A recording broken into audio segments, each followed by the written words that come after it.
শুভেন্দু বনাম কৃষ্ণ, তীব্র রাজনৈতিক চর্চা। এরই মাঝে বিজেপির রাজ্য সভাপতি সুকান্ত মজুমদার পুনরায় খোঁচা দিলেন রায়গঞ্জের বিধায়ক কৃষ্ণ কল্যাণীকে। বলা বাহুল্য, তাদের বক্তব্যে হাজারো অসঙ্গতি বারবার প্রমাণ করেছেন কৃষ্ণ কল্যাণী। আজও তার বিকল্প হয়নি।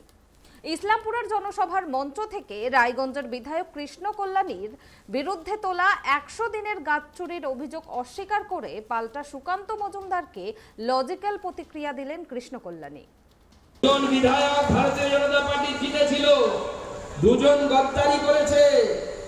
আমরা জানতাম কৃষ্ণ মাখন চুরি করে, এই জেলার কৃষ্ণ দেখি গাছও চুরি করে। এই জেলার যে কৃষ্ণ, যে এখন তৃণমূল কংগ্রেসের বিধায়ক, সে এনআরইজিএস এর টাকায় গাছ লাগিয়ে সেই গাছের হিসেব চুরি করেছে। তার বাড়িতে ইনকাম ট্যাক্স এসেছে, সবে আলতো করে অনুরাগের ছোঁয়া দিয়ে গেছে।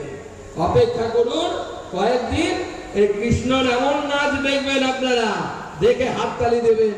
নাচ মেরে বুলবুল তো পয়সা মিলেগা। সুকান্ত মজুমদার একটা আনম্যাচুয়ার্ড পলিটিশিয়ান।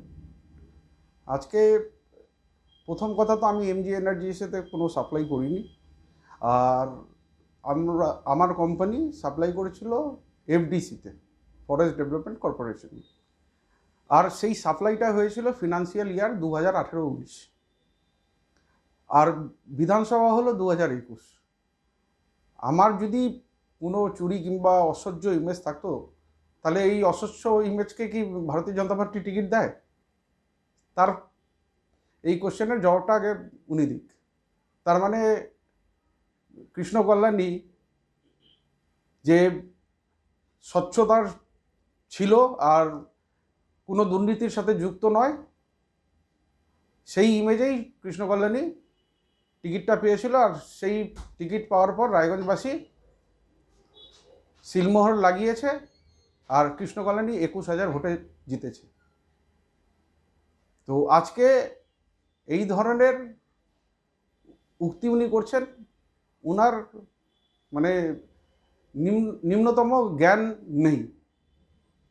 তো এই লোকের আমরা আর কি বলবো। আর উনি যেটা বলছেন, নাচ মেরি বুলবুল পয়সা মিলেগা, এই ধরনের উক্তি করছে। নাচ মেরি বুলবুল ধাক্কা মিলেগা, কর্ণাটকায় আজকে ধাক্কা খেলো। হ্যাঁ, এবার দেখবেন 2024-এ এই ধরনের মানে নেতারা মানে নিজের মুখ থেকে খুব মন্তব্য করে, তার জন্যই বিজেপির ভোটডুবি হবে। ভিত্তিহীন। আমার এগেনস্টে কি একটা এফআইআর হয়েছে? একটা এফআইআর হয়েছে, এটা নিয়ে কোনো ইয়ে হয়েছেন? উনি বলছেন ইডি পাঠানো, পাঠালেন তো ইনকাম ট্যাক্স, সার্চ করলো তো, 20-22 জায়গায় করলো তো, তার পরিণতি কী হলো? আর পাঠান, আপনার যত ক্ষমতা আছে, ইডি পাঠান, সিবিআই পাঠান, কৃষ্ণ কল্যাণীর সব কথার উত্তর দিতে রেডি আছে।